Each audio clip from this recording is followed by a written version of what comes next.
করতে পারবে না, তার সমাধিতে কেউ স্মৃতি ফলক স্থাপন করতে পারবে না।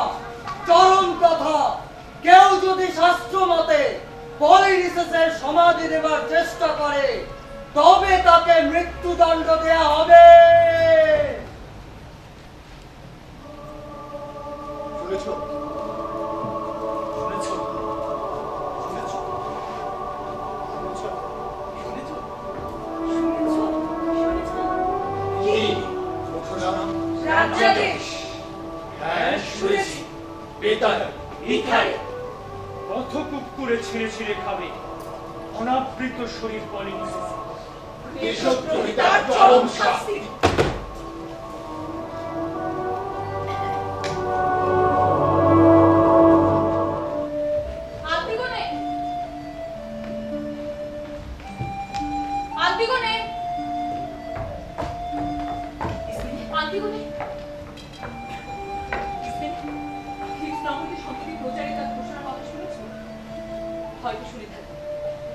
তোমাকে কথা কি জানানো হয়নি? আমাদের বন্ধুদের ভয় দেখানো হচ্ছে। আমি তা জেনেছি এবং সে কথা তোমাকে জানানোর জন্য রাজ দরবারের বাইরে নিচনে ডেকে এনেছি। সে কথা কি? এটা বেশ বোঝা যাচ্ছে যে তুমি একটা দুঃসংবাদ দিতে এসেছো। তুমি কি শোনোনি? ক্রেওন আমাদের মৃত ভ্রাতাদের একজনের অন্ত্যেষ্টিক্রিয়া সম্মানজনকভাবে সম্পন্ন করেছে, কিন্তু অন্য মৃতদেহটিকে সমাহিত না করেই লজ্জাজনকভাবে ফেলে রেখেছেন। অবস্থা যদি এই হয় সেক্ষেত্রে আমি কি করতে পারি? এখন ভেবে দেখো, এই কাজ করে দুঃখ ভোগ করতে রাজি আছো কিনা? কিভাবে করবো? কি বলতে চাও তুমি? তুমি কি আমাকে সাহায্য করতে পারবে এই কাজে? তুমি তাকে সমাহিত করবে? যে কাজ ঠিক জাতির কাছে নিষিদ্ধ সেই কাজ তুমি করবে? তুমি তোমার কাজ না করলেও আমি আমার ভাইয়ের প্রতি যথা কর্তব্য পালন করব। সেটা হবে দুঃসাহসের কাজ, কারণ ক্রেওন এ কাজ নিষিদ্ধ করে দিয়েছে। এ কাজে আমাকে প্রতিনিধিত্ব করার কোনো অধিকার তার নেই। একবার ভেবে দেখো বোন, আজ যদি আমরা রাজ্যাদেশ অমান্য করে আইন ভঙ্গ করি তাহলে অনিবার্যভাবে আমাদের ধ্বংস আমরাই ডেকে আনবো। আমাদের মনে রাখা উচিত আমরা নারী, আর নারী হয়ে পুরুষের সঙ্গে বিবাদে প্রবৃত্ত হওয়া আমাদের উচিত হবে না। তাছাড়া তিনি দেশের বর্তমান শাসনকর্তা, তিনি যখন আমাদের চাইতে অধিকতর বলবান তখন তার আদেশ যত কঠিনই হোক না কেন আমাদের তা মান্য করা উচিত। আমি তোমার উপর জোর করবো না, তুমি যা খুশি করতে পারো, কিন্তু আমি আমার ভাইকে সমাহিত করব। আর তাতে যদি আমার মৃত্যু হয়তো হবে, আমার এই ন্যায়সঙ্গত অপরাধের জন্য যদি দরকার হয় আমার প্রিয়জনের সঙ্গে একই সময়ে আমিও সমাধিতে শায়িত হব, তবু আমি মনে করি জীবিত যে কোনো লোকের থেকে মৃতের প্রতি আমার কর্তব্য সবচেয়ে বেশি। আমি দৈব আইনের প্রতি কোনো অসম্মান প্রদর্শন করছি না, তবে রাষ্ট্রীয় আইনকে লঙ্ঘন করার মতো শক্তি আমার নেই। এটা তোমার একটা অজুহাত। যাই হোক, আমি আমার ভাইকে সমাহিত করতে যাচ্ছি। হায় হতভাগিনী, তোমার জন্য আমার ভয় হচ্ছে। আমার জন্য ভয় করো না, তুমি তোমার নিজের জীবন ঠিক মতো চালিত করো। যে কাজ করতে গিয়ে মানুষের গায়ে রক্তহীন হয়ে যায় সেই কাজ করতে তোমার রক্ত আজ উত্তপ্ত হয়ে উঠছে। আমি যতদূর সম্ভব আমার কাজের দ্বারা মানুষকে খুশি করার চেষ্টা করি, কিন্তু যে কাজ তোমার দ্বারা সম্ভব নয় তা তুমি কেন করতে চলেছো? আমার শক্তি না থাকলেও এই কাজ আমাকে করতেই হবে। যদি একান্তই যেতে চাও যাও, তবে জেনে রাখো তোমার এই কাজ বোকামি হলেও তোমার প্রিয়জনের কাছে সত্যিই তুমি চিরকাল প্রিয় হয়ে থাকবে। আন্তিগণে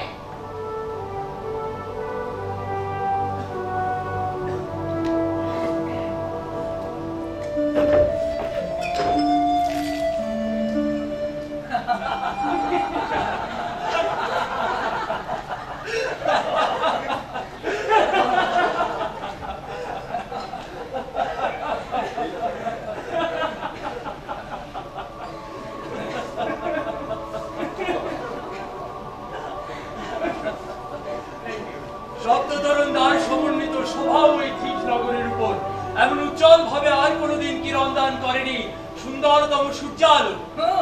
এমন স্বর্ণ উজ্জ্বল সুদিনের সম্ভাবনাও কখনো আনেনি। তার কিরণ উজ্জ্বল দেখাচ্ছে আরো, কারণ সাদা ঢালি আর গোছতে যে যোদ্ধার দল এসেছিল এই নগরীতে, তারা ওই নদী পার হয়ে অতি দ্রুত পলায়ন করেছে। অন্যই এই রাজ্যের উপর পলিনিসেসের দাবির সমর্থনে যুদ্ধ করতে আসছে। অস্ত্র শস্ত্র এবং উচ্ছ্বসিত সমর্থিত সহকারে তারা ছাপিয়ে পড়ে এই রাজ্য রক্ত পিপাসু বর্ষা নিয়ে তারা ঝাঁপিয়ে পড়ে আমাদের নগরের উপর। পরে তারা পালিয়ে যায়। কোন অহংকারী দম্ভক্তিকে গভীরভাবে ঘৃণা করেন দেবরাজিয়াস। তারা যখন জলস্রোতের মতো এগিয়ে আসতে থাকে আমাদের নগরাভিমুখে, তাদের মধ্যে একজন যখন আমাদের নগর প্রাকারের উপর উঠে যুদ্ধ শেষ হবার আগেই জয় ঘোষণা করছে, আর আগুন ধরাচ্ছিল, তার মশালের আগুন দিয়ে সেই লোকটিকে আঘাত করে। আমাদের নগরীর সাথে তরুণ নারী শুধু ছিল 7 জন প্রহরী সৈনিক।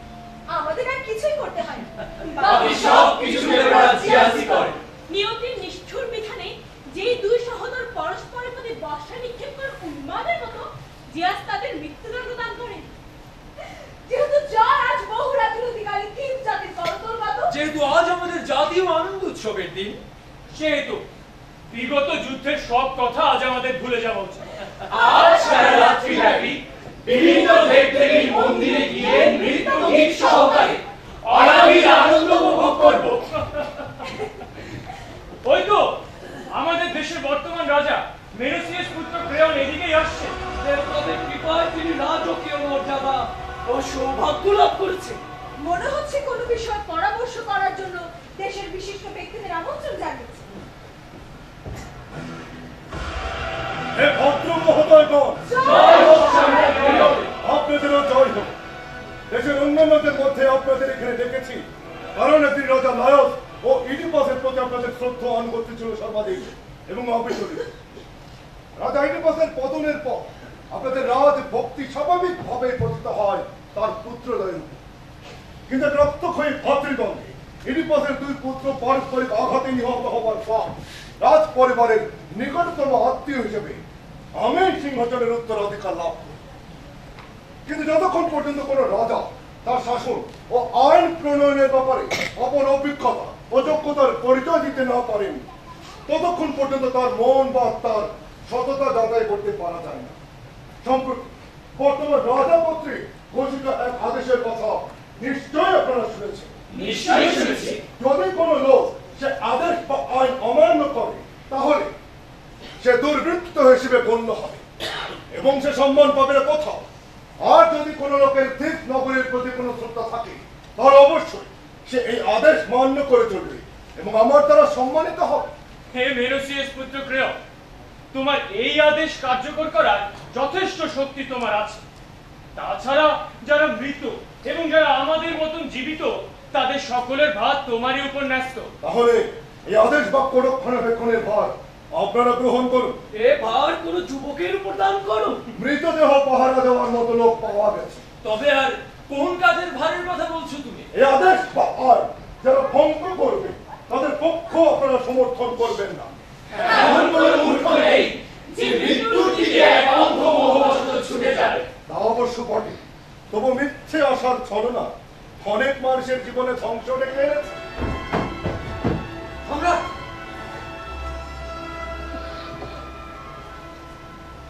কি ব্যাপার? সম্রাট, আমি একথাও যেমন বলবো না যে আমি ঊর্ধ্বশ্বাসে দ্রুত পদক্ষেপে এখানে এসেছি, আবার একথা বলবো না যে আমি উচ্চশ্বাসগত পদক্ষেপে এসেছি। চলার পথে বারবার চিন্তার আঘাতে থেমে গিয়েছি, আমি বারবার ফিরে যেতেও মনস্থ করেছি, বারবার আমি মনের সঙ্গে কথা বলেছি।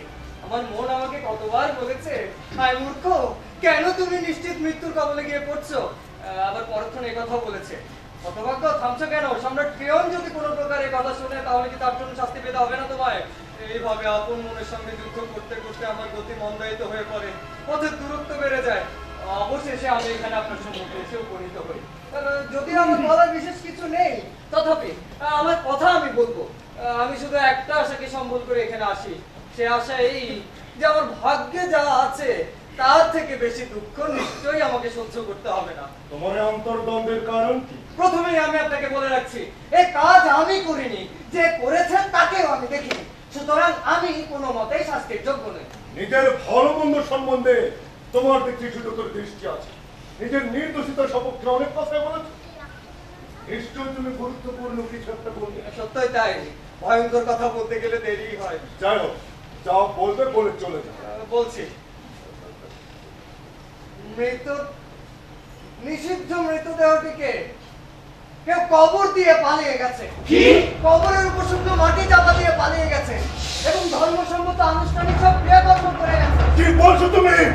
এত বড় স্পর্শ কাল হলো? আমি তা জানি না। ভোরের প্রহরী যখন ব্যাপারটা সকলকে জানায় তখন আমরা সকলেই আশ্চর্য হয়ে যাই। মৃতদেহটিকে কোনো কবর খুঁড়ে তার গভীরে তাকে সমাহিত করা হয়নি, শুধু তার উপর আলতো করে শুকনো মাটি ছড়িয়ে দেওয়া হয়েছে। তবে তারপর থেকে কোনো কুকুর বা শকুনকে মৃতদেহের কাছে আসতে দেখা যায়নি।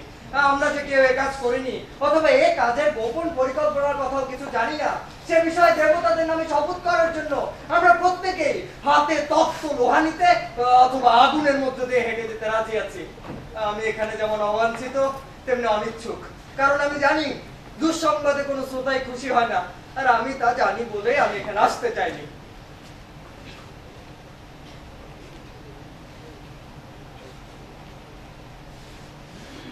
হে রাজন, আমার মন যেন চুপি চুপি বলছে দেবতারাই এই কাজ করেছে। থামাও!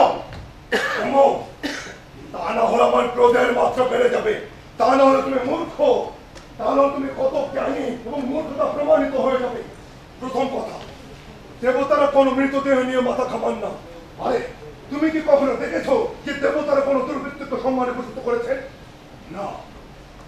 নিশ্চয়ই দেশের মধ্যে আগে থেকে এমন কেউ ছিল যে গোপন আমার বিরুদ্ধে মাথা তুলেছে, যে আমার আদেশ অমান্য করে আমার বিরুদ্ধে ষড়যন্ত্র করছে। এই কথাই আমি বলতে চেয়েছিলাম রাজন। শোনো, জিয়াদের প্রতি আমার যে শ্রদ্ধা এখন অবশিষ্ট আছে, সেই শ্রদ্ধার নামে শপথ করে বলছি, তুমি যদি সেই নিষিদ্ধ ক্রিয়ার কর্তাকে আমার সামনে উপস্থিত করতে না পারো, তাহলে মৃত্যু থেকেও ভয়ানক দণ্ড তোমায় দান করা হবে। আমি কি এর উত্তরে কোনো কথা বলতে পারি না? আমি কি চলে যাবো এখান থেকে? তুমি কি বুঝতে পারছো না যে তোমার কথা শুনে মনে হচ্ছে? দুঃখটা আপনার কোথায় হচ্ছে? আপনার মনে না কানে? মানে এই অন্ত্যেষ্টিক্রিয়ার আসল যে কর্তা সে আপনার অন্তরে ব্যথা দান করেছে, আর আমি সে কথা জানি আপনার কানে ব্যথা দান করেছি। বেশ দেখছি তুমি হচ্ছে জন্মদাতা। তা তো দেখছিনি, কিন্তু অন্ত্যেষ্টিক্রিয়ার আসল কর্তাকে এখনো দেখতে পেলেন না। তার থেকে বড় একজনকে দেখছি যে টাকার জন্য নিজেকে বিক্রি করতে চলেছে। আয়, এটা খুবই দুঃখের কথা যে স্বয়ং বিচারকই অনেক সময় খারাপ বিচার করে থাকেন। বিচারকের কোন কোন নিয়ে যত কিছু কল্পনা করতে পারো, কিন্তু মনে রেখো, তুমি যদি সেই নিষিদ্ধ ক্রিয়ার কাজ যে করেছে তাকে আমার সামনে উপস্থিত করতে না পারো, তাহলে ভীষণ দুঃখ যন্ত্রণা ভোগ করতে হবে তোমায়। আরে খুব ভালো করে তাকে দেখবে, আর তাকে পাওয়া না পাওয়া সেটা ভাগ্যের ব্যাপার, কিন্তু আমি আর কখনো এখানে আসবো না।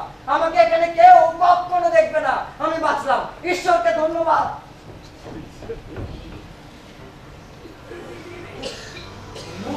ঈশ্বরের মধ্যে জগতের মানুষই সবচেয়ে বড় ঈশ্বর। প্রবল দক্ষিণা বায়ু তাড়িত শুভ্র সফে যে সমুদ্র তরঙ্গমালা তাকে গ্রাস করবার জন্য ছুটে আসে, সেই তরঙ্গের মধ্যে দিয়ে পথ করে সে সমুদ্র অতিক্রম করে। যে ধরিত্রীর মাটি সর্বাপেক্ষা প্রাচীন এক দেবতার মতো চিরবিরাজমান, সেই ধরিত্রীকে অশ্বচালিত নাঙ্গলের দ্বারা প্রতি বৎসর কর্ষণ করে তাকে শস্য শ্যামল করে তোলে। একমাত্র মৃত্যুকে পরিহার করা বা তার কবল থেকে রক্ষা পাওয়ার সব চেষ্টা হতে ব্যর্থ হয়েছে মানুষ। কল্পনাতীত চাতুর্য এবং উর্বর মস্তিষ্ক প্রসূত কৌশল তার মঙ্গল অমঙ্গল দুই সাধন করে থাকে। যতদিন মানুষ দেশের আইন মেনে চলে, যে ন্যায় বিচারকে রক্ষা করার জন্য তারা দেবতার কাছে শপথ করে সেই ন্যায় বিচার রক্ষা করে চলে, ততদিন সেই নগর সগৌরবে মাথা তুলে দাঁড়িয়ে থাকে। কিন্তু যখন হটকারিতার বসে মানুষ পাপ কর্মে প্রবৃত্ত হয়ে পড়ে, তখন তাদের নগর ধ্বংসপ্রাপ্ত হয়। এই ধরনের অনিষ্ট কোনদিন আমাদের মনে কোনো ভাইয়ের স্থান পাবে না।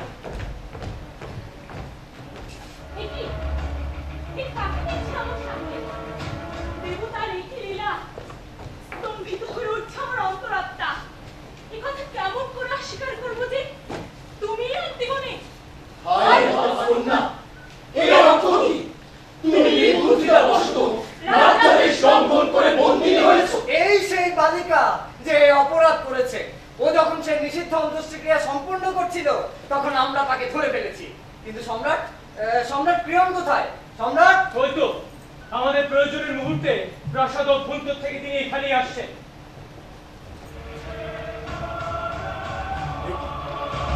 অন্তিমনে হাত ছড়া, এই হাত ছড়া খুলে দাও।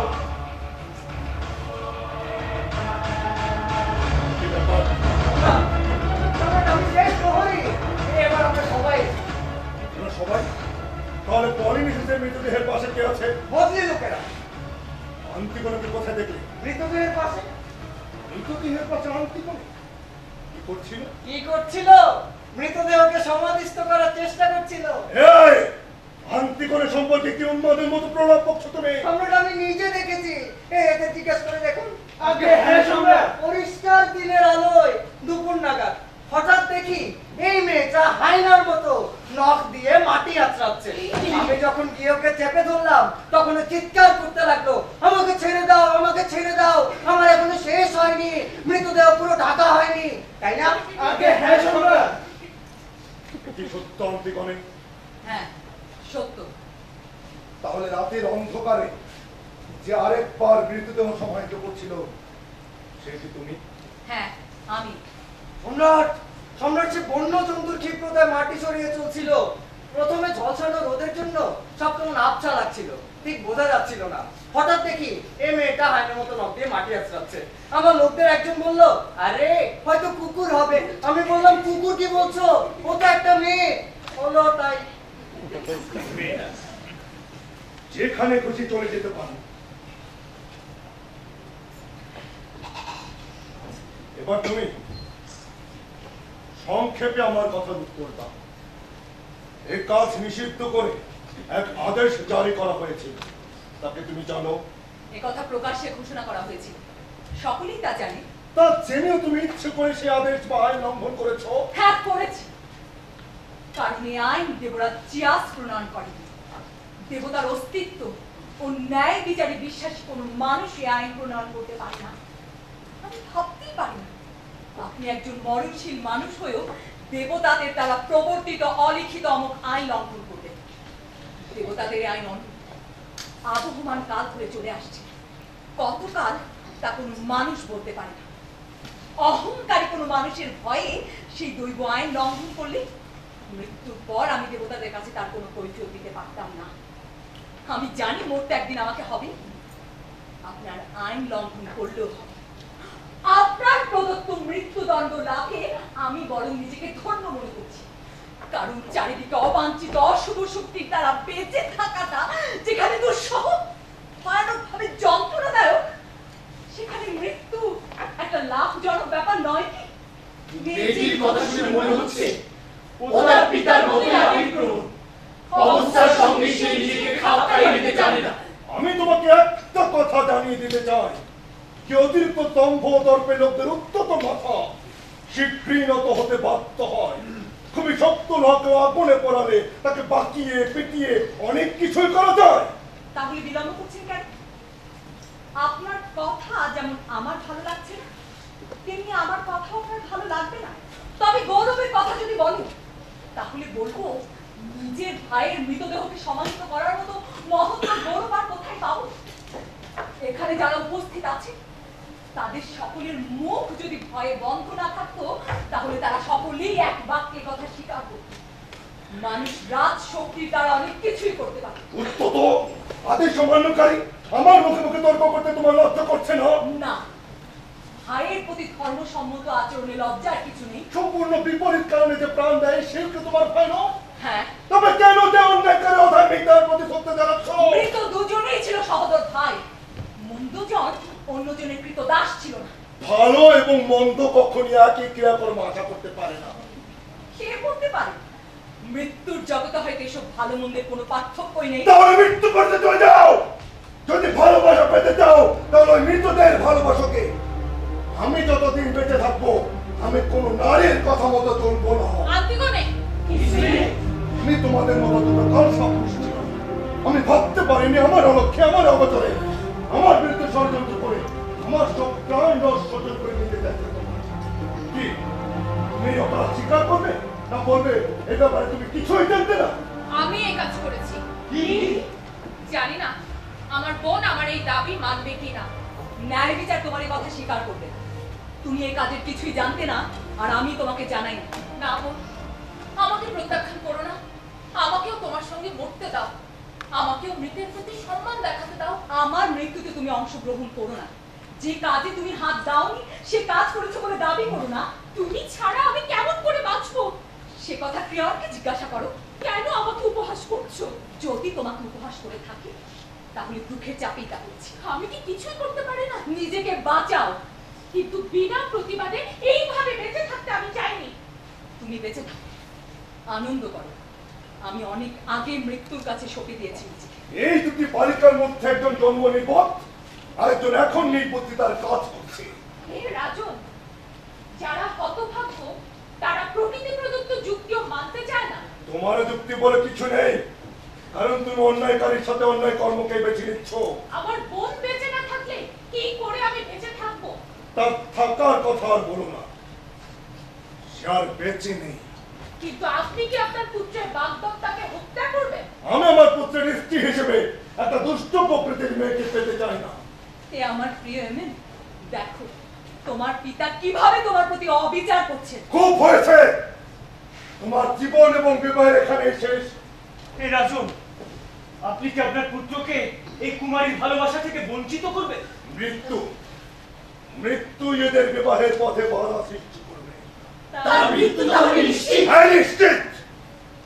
শিওরে মৃত্যু দেখলে অতি বড় সাহসী ব্যক্তিও পালিয়ে যায় ভয়ে। এই, একে ভেতরে নিয়ে যাও।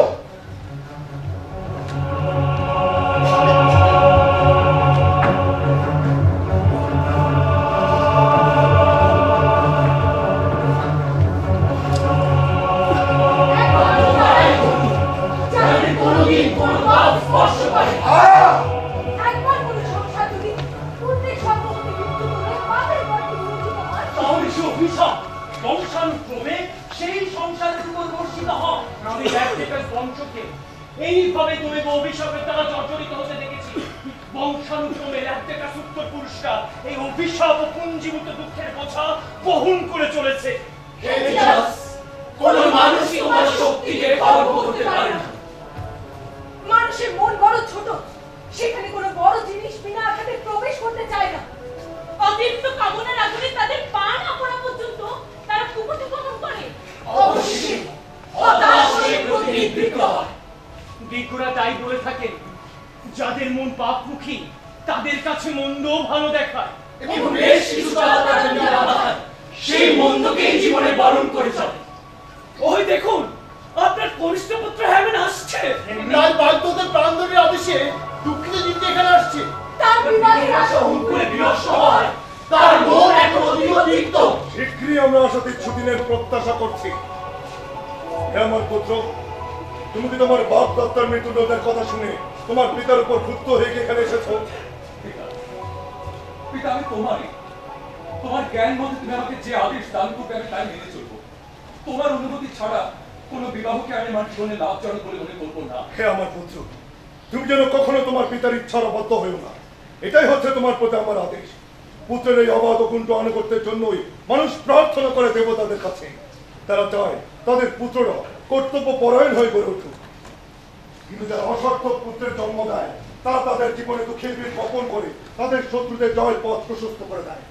সুতরাং হে আমার পুত্র, শুধু একজন নারীর জন্য মিথ্যে আনন্দের খাতিরে নিজের যুক্তিকে বিসর্জন দিও না। মনে রেখো, এই আনন্দ ক্ষণভঙ্গ, কপট বন্ধু বা প্রণয়ী পাবার মতো বড় আঘাত মানব জীবন আর কিছুই হতে পারে না। তাই বলছি, ওই বালিকাকে শত্রু ভেবে ঘৃণার সামনে প্রত্যাখ্যান করো। ও যেন মৃত্যু পড়তে গিয়ে ওর চক্ষু সামনে খুঁজে নেয়। যেহেতু আমি ওকে আইন ভঙ্গের কাছে হাতে নাতে ধরে ফেলেছি, সেহেতু আমি ওকে প্রাণ দণ্ডে দণ্ডিত করবই। তাই না হলে আমি মিথ্যাবাদী প্রমাণিত হব আমার নগরবাসীদের কাছে। আইন অমান্যই হচ্ছে মানব জীবনের সবচেয়ে বড় পাপ। এই পাপ থেকে কত সমৃদ্ধ নগর ধ্বংস হয়, কত ক্রিয়া শ্মশান হয়ে ওঠে, কত মিত্র শত্রুতে পরিণত হয়। পরশে যদি আমাদের বুদ্ধির ধ্বংস না ঘটে তাহলে বলতে হবে আপনি বিজ্ঞের মতোই কথা বলেছেন। পিতা, পিতা, তোমার সম্পর্কে কে কি বলছে বা কোনো দোষারোপ করছে কি না সেটা দেখা আমার স্বাভাবিক কর্তব্য। কারণ তোমার ক্রুদ্ধ প্রকৃতির ভয়ে এই নগরীর মানুষ কোনো কথা বলতে পারছে না তোমার বিরুদ্ধে। এই মেয়েটির সম্পর্কে আমি নাগরিকদের মুখ থেকে অনেক কথাই শুনেছি। তারা সবাই বলাবলি করছে কোন মহিষী মহিলাকে এমন এমন লজ্জাজনক মৃত্যুদণ্ড ভোগ করতে হয়নি কখনো, এমন গৌরবজনক কাজ করে এমন লজ্জাজনক মৃত্যুদণ্ড ভোগ করতে হয়নি তার মতো। তার ভাই এক রক্তক্ষয়ী ভাতৃদণ্ডে নিহত হলেও সেই মৃতদেহটিকে শ্রীগাল, কুকুর বা শকুনির খাদ্যে পরিণত হতে না দিয়ে সম্মানের সঙ্গে সমাহিত করেছে সে। এই কাজ এক গৌরব উজ্জ্বল সম্মানের কাজ। পিতা, পিতা, আমার কাছে তোমার মঙ্গলের অপেক্ষা অন্য কোন ধনরত্নের কোনো দাম নেই। পুত্রের কাছে পিতার সুনাম ও যশই হচ্ছে সর্বশ্রেষ্ঠ অলংকার, এবং পিতার কাছে পুত্রের সুনাম তাই। তাই তোমাকে বলি পিতা, কখনো এই কথা ভেবো না যে তুমি ঠিক এবং অভ্রান্ত। এই কথা ভেবো না যে তুমি একমাত্র জ্ঞানী এবং তোমার কোনো তুলনা চলে না। যেসব নাবিক ঝড়ের সময় তাদের নৌকার পালে একটু শিথিল করে না, সেই সব নৌকা উল্টে যায়। তাই তোমাকে বলি পিতা, তুমি অবস্থা বুঝে মতের পরিবর্তন করো। কেউ যখন ভালো কথা বলে তখন তার শুনতে হয়, তাতে আমাদের জ্ঞান বাড়ে। আপনিও কথা শুনুন, লাভবান হবেন। আমার মতো বয়সের লোক ওর মতো অল্পদিন ছেলের কাছ থেকে উপদেশ দেবে। আমি যদি উচিত কথা না বলি তুমি তো অবশ্যই শুনবে না, তবে আমার যোগ্যতার কথাটাও বিবেচনা করে দেখবে, শুধু বয়সের কথাটাই ভাববে না পিতা। অসংযতকে সম্মান দেওয়াটাই কি যোগ্যতার পরিচয়? অন্যায়কারীকে কেউ সম্মান প্রদর্শন করুক, এটা আমি চাই না। তবে সে কি কোনো অন্যায় কর্ম করেনি? থিপসের লোকেরা তা স্বীকার করছে না। থিপসের লোকেরা কি বলে দেবে আমি কিভাবে রাজ্য শোষণ করবো? পিতা, তুমি ছেলে মানুষের মতো কথা বলছো। কোন রাজ্য বা নগরী কখনো একটি মাত্র লোকের হতে পারে না। কোন রাজ্য বা নগরী কি তার শাসকের অধীনস্থ নয়? তুমি শুধু মরুভূমির রাজা পাচ্ছ। মনে হচ্ছে এই বালক ওই বালিকার হয়ে ওকালতি করছে। হ্যাঁ, তুমি যদি নারী হও তাহলে তোমার প্রতিও যত্ন নেব। নির্লজ্জ! আপন পিতার সঙ্গে প্রত্যক্ষদণ্ডে প্রবৃত্ত হচ্ছ। আমি দেখছি তুমি ন্যায় বিচারের কণ্ঠ রোধ করছো। আমার নিজের আইনকে শ্রদ্ধার চোখে থাকাকে অন্যায়, দেবতাদের সম্মানকে পদদলিত করে কখনো নিজের আইনকে সম্মান করা হয় না পিতা। হীন প্রকৃতির তুই একটা মেয়ের জন্য পিকিয়ে দিয়েছিস নিজেকে। আমি কখনো করে নিজে তাকে প্রশ্রয় দেব না। সমস্ত কথা ওই বালিকার হয়ে ওকালতের মতো শোনাচ্ছে। শুধু ওর পক্ষে নয়, আমি আমার নিজে, তোমার এবং দেবতাদের হয়ে ওকালতি করছি। তুমি কখনো ওকে জীবিত অবস্থায় বিবাহ করতে পারবে না। তাহলে তোকে অবশ্যই করতে হবে, এবং মরার পর আরেকজনকে মারবে। তার মানে তুমি প্রত্যক্ষভাবে ভয় দেখাচ্ছ আমার? যত সব ব্যর্থ সংকল্পের সঙ্গে লড়াই করাকে ভয় দেখানো। সামান্য একটা মেয়ের কৃতদাস হয়ে তুমি আমাকে জ্ঞান দিতে এসেছো। যদি আমার পিতা না হতে তোমাকে আমি অজ্ঞ বলতাম। এত বড় কথা! এইভাবে উপহাস করার ফল তোমায় দেখাচ্ছি। এই সে কিংরাজিত্বকে নিয়ে ওর চোখের সামনে তাকে প্রাণ দণ্ডে দণ্ডিত করা হোক। আমার সামনে তা হবে এই কথা তুমি ভেবো না পিতা। তোমার ওই চোখ আমার মুখ আর কখনো দেখবে না। সেই সব বন্ধুদের নিয়ে থাকো যারা তোমার তাবেদারি করবে।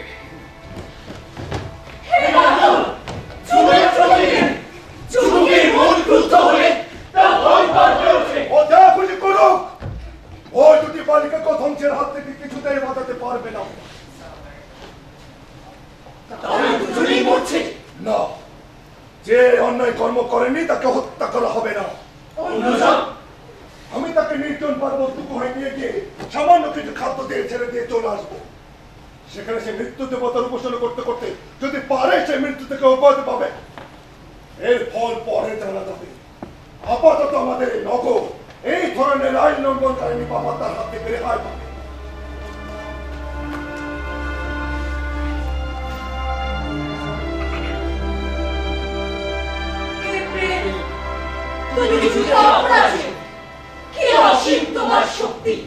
কোন মানুষ মাত্র একদিনের জন্য জন্ম লাভ করলে সে প্রেমের বশবর্তী না হয়ে পারে না। তুমি কাউকে স্পষ্ট করা মাত্র সে উন্মত্ত প্রায় হয়ে ওঠে, সমস্ত যুক্তিবোধ বিবর্জিত হয়।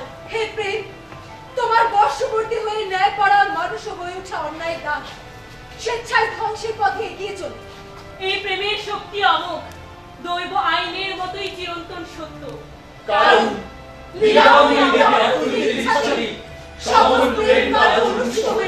কিন্তু এখন এই দৃশ্য দেখে আমি আমার রাজভক্তির প্রতি অটল থাকতে পারছি না। আমার চোখের অশ্রুধারাকে প্রতিহত করতে পারছি না। যখন দেখছি আন্তিগুলি তার মৃত্যুর বাসর ঘরের দিকে এগিয়ে চলেছে, তখন আমরা স্বভাবতই বিচলিত হয়ে পড়ছি। হে আমার পিতৃভূমি থিপসের অধিবাসী বৃন্দ, আমার চলার পথটিকে শেষবারের মতো দেখো একবার। এই সূর্যালোকের দিকে আমি শেষবারের মতো তাকাচ্ছি। মৃত্যু দেবতা, তুমি সকল মানুষকে চিরনিদ্রায় অভিভূত করো। তুমি আমাকে মৃত্যুপুরী সে একেরও নদীর কূলে নিয়ে চলো। সুতরাং বিজয় গৌরবের প্রশংসার সঙ্গে পাতালপুরীস্থ মৃত্যুর রাজ্যে গমন করো। কোনো দুরারোগ্য ব্যাধিতে তোমায় ভুগতে হয়নি, কোনো তরবারির আঘাত তোমাকে সহ্য করতে হয়নি। নিজের ভাগ্যের নিজেই বিধাত্রী হিসেবে জীবন্ত মৃত্যুর রাজ্যে গমন করবে, যা সাধারণত মানুষের ভাগ্যে ঘটে না।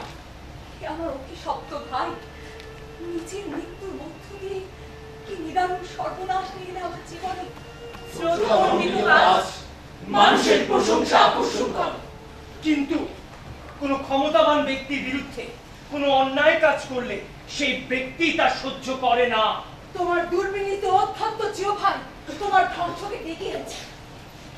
অনাত্মী অবান্ধব অবিবাহিত অবস্থায় নিবিড়তম দুঃখের মধ্য দিয়ে আমি চলেছি আমার মৃত্যু পথের যাত্রী হিসেবে। আমার এই দুর্ভাগ্যের জন্য অশ্রু বিসর্জন করার কেউ নেই, দুঃখ করারও কেউ নেই। ওকে নিয়ে যাও, আমার কথা মতো সেই রক্তু গুহার মধ্যে তাকে ফেলে রেখে চলে আসবে। সেখানে সে আত্মহত্যা করবে না দিলে দিলে নিজের মৃত্যুকে বরণ করে নেবে তা সে নিজেই ঠিক করবে। আমাদের হাতে তার মৃত্যু ঘটিয়ে আমাদের হাতকে কলঙ্কিত করবো না।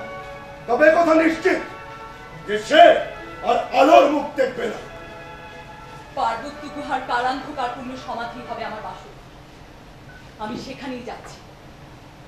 কিন্তু কোন আইনকে আমি লঙ্ঘন করেছি? ধর্মাচরণ করেও যদি অধার্মিকের দুর্নাম আমাকে লাভ করতে হয়, তাহলে আর কেন আমি দেবতাদের ডাকবো বা তাদের উপাসনা করবো?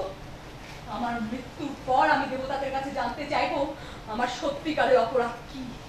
কিন্তু যদি অন্যায় ভাবে আমার উপর তারা অবিচার করে থাকেন, তাহলে তারাও দোষী সাব্যস্ত হবেন। ওকে নিয়ে যাও।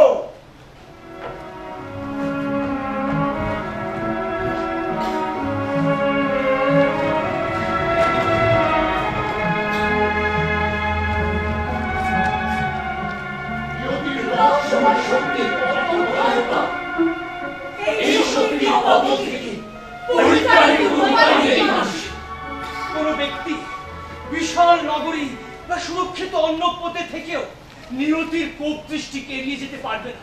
আচ্ছা, তার পিতার পাপের কারণে কি এত শাস্তি ভোগ করতে হচ্ছে নাকি? না, যখন মানুষ স্পর্ধার শেষ সীমায় উপনীত হয়, নেই রাজ্যকে প্রতিহত করার জন্য উন্মত্ত প্রায় হয়ে ওঠে, তখন নিজের অজান্তে সে এক ভয়াবহ পতনকে আলিঙ্গন করে নেয়। এটাই হলো ভাগ্যের নিষ্ঠুর বিড়ম্বনা। হে রাজন, দেখে যান কে এসেছেন। আমার কোন ভবিষ্যৎবাণী বয়ে গেছেন, শুনে যান।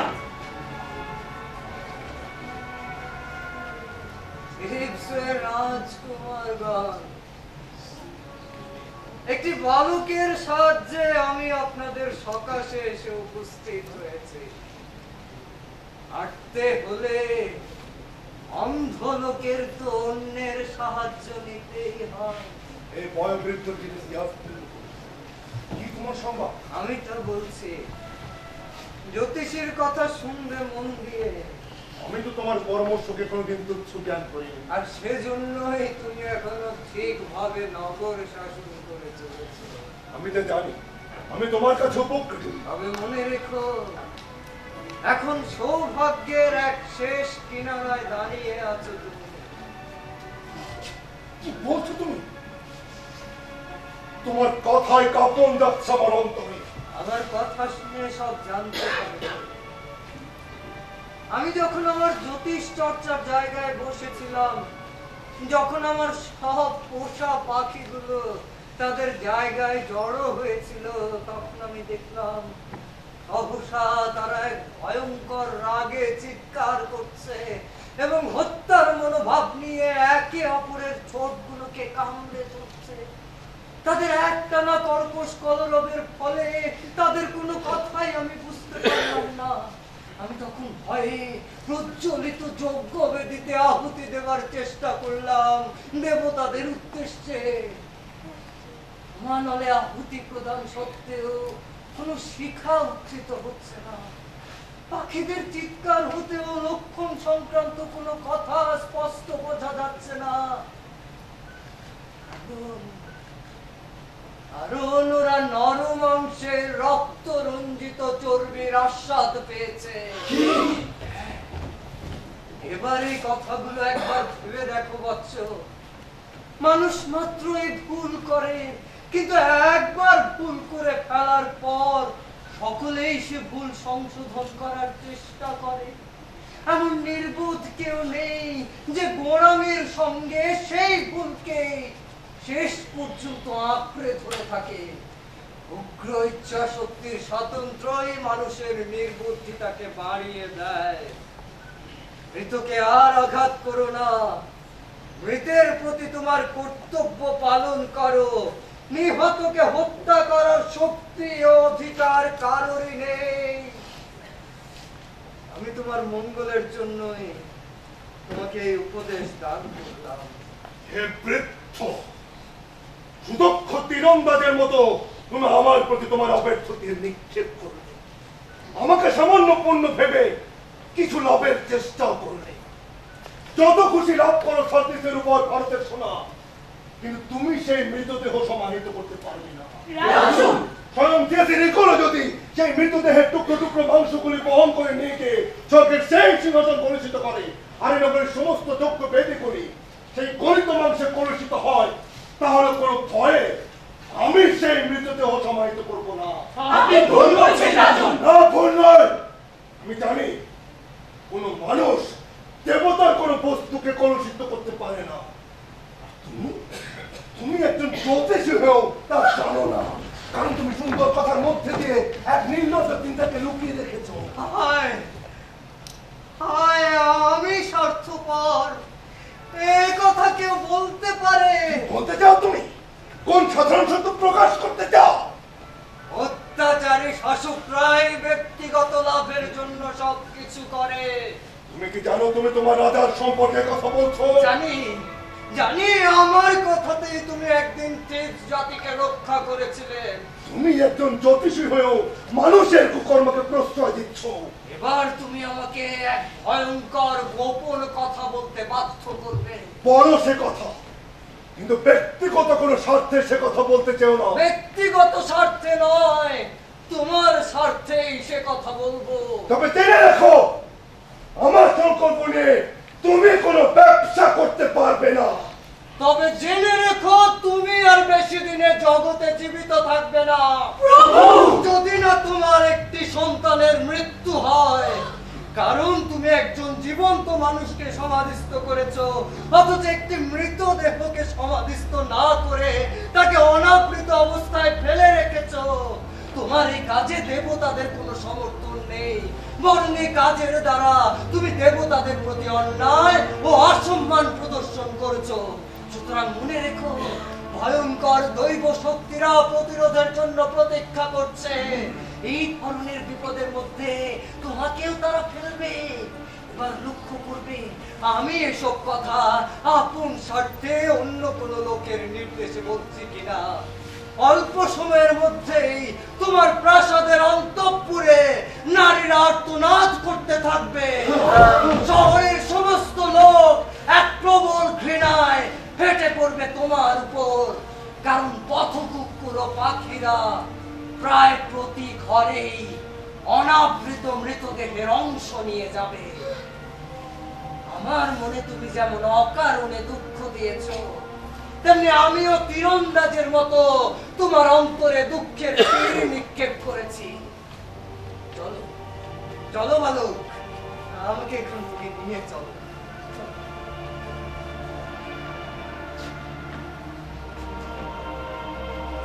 উনি এবার কোন যুবকের উপর ওনার ক্রোধ উদ্গার করুন এবং উনি আরো ধৈর্য সহকারে ওনার রসনা সংযত করার চেষ্টা করুন।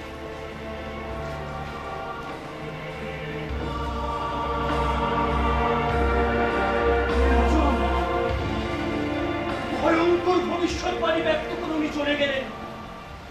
আমার বয়স হয়েছে, মাথার চুল পেকে গেছে, কিন্তু তার ভবিষ্যৎবাণী ভুল হয়েছে এমন কখনো শুনিনি। আমিও তা জানি বলে চিন্তিত হয়ে পড়েছি। একদিকে আত্মসমর্পণ, আরেকদিকে অহংকারজনিত ধ্বংস।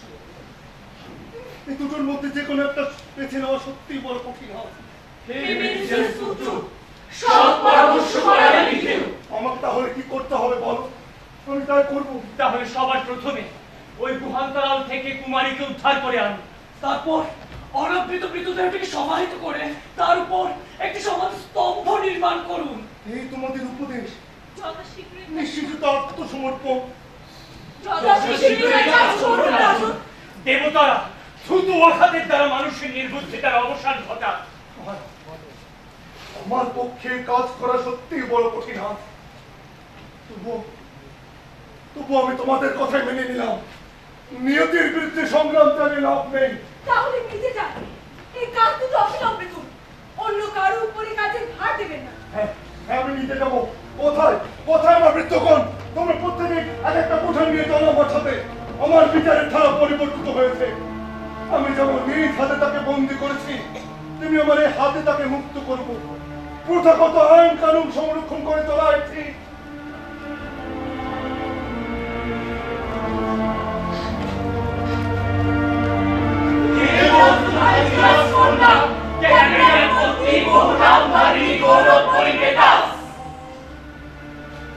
তুমি ভয়ঙ্কর দন্ত বিশিষ্ট ড্রাগন অধ্যুষিত ইতালিয়াদেশী ইসমেনুস নদীর তীরবর্তী থিবস নগরীতে বাস করো। সমস্ত নগরীর মধ্যে থিবসকে বিশেষ সম্মান দান করো তুমি।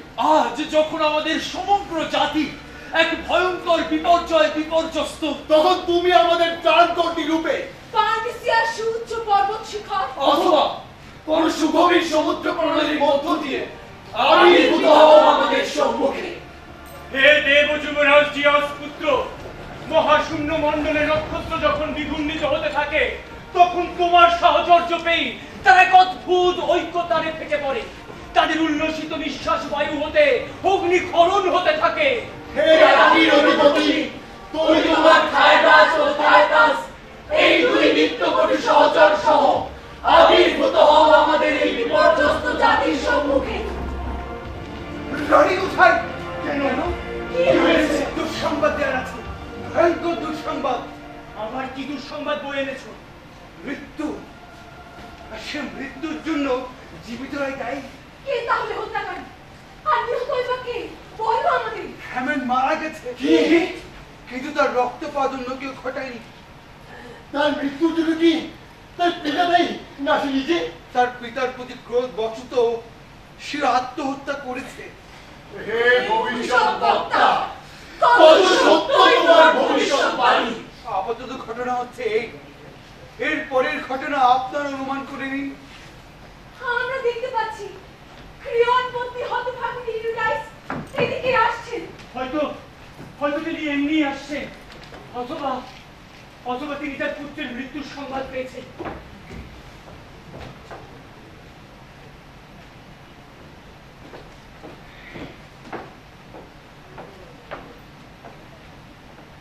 হে থিবসবাসীগণ, আমি যখন দেবী প্যালেসের মন্দিরে পূজা ও উপাসনার মানুষে যাচ্ছিলাম, তখন তোমাদের কথা আমার কানে গিয়েছিল। তারপর আমি যখন প্রাসাদ দ্বার উন্মুক্ত করেছিলাম, তখন অন্তঃপুর হতে এক শোক বিলাপ ধ্বনি শুনে ভীত অবস্থায় আমি প্রতিনিবৃত্ত হই।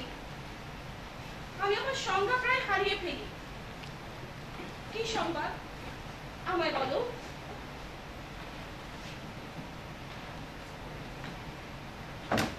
জীবনে অনেক দুঃখ আমি লাভ করেছি, সেই সংবাদ যত কঠিনই হোক ব্যক্ত কর। আমি যা যা দেখছি তার সব ব্যক্ত করব, কোনো কথা অকথিত রাখবো না।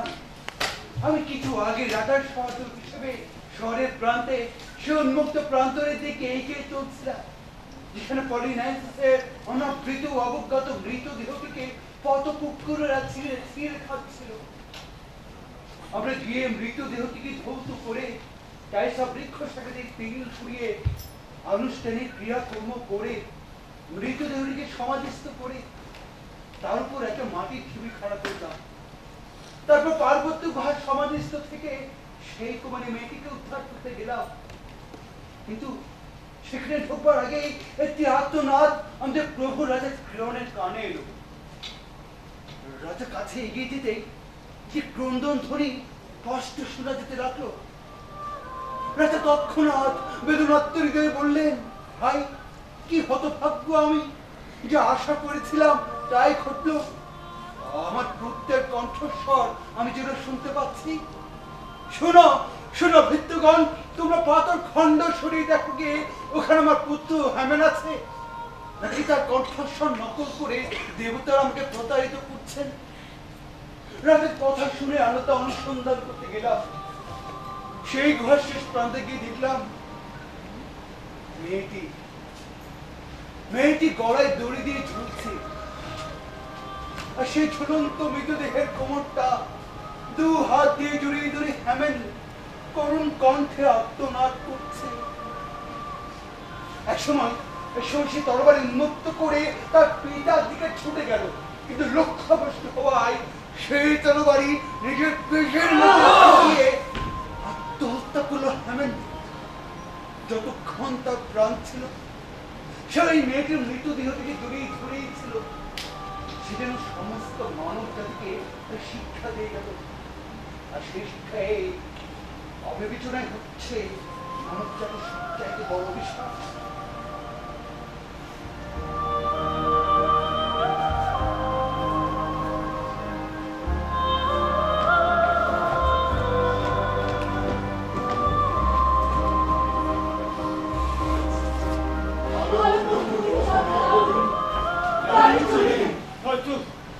হয়তো তিনি বৃথা শোক বিলাপের থেকে ভয়ঙ্কর কোনো কিছু একটা করে বসতেন।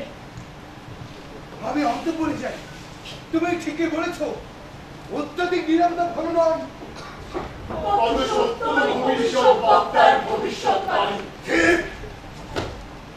ঠিক আমার কৃষ্ণকুটির অন্তরের ভয়ানক পাপ প্রবৃত্তি। একমাত্র মৃত্যুই হলো সেই পাপের সমুচিত শাস্তি। তোমরা দেখো পিতা তার আপন পুত্রকে হত্যা করেছে, ঠিক আমার অহংকারকে, ঠিক আমাকে। হে পুত্র যৌবনে তুমি হত্যা করলে নিজেকে। এ তোমার ভুল নয়, এ তোমার ভুল নয়। আমার ভুলের জন্য তোমার আত্মা আজ পৃথিবী ছেড়ে চলে গেল।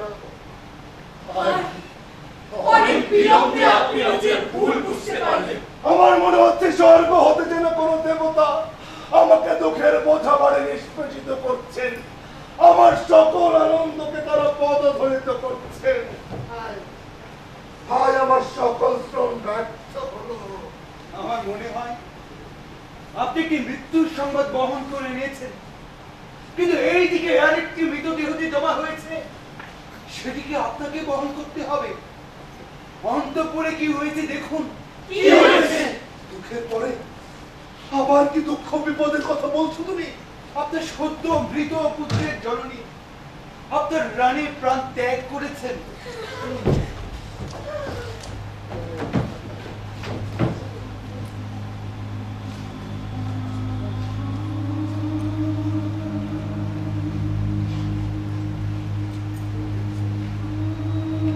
হে মৃত্যুর দেবতা, আমার উপর কি তোমার কোনো মমতা নেই? হে দস্যুমতির দূত, কি বলছো তুমি?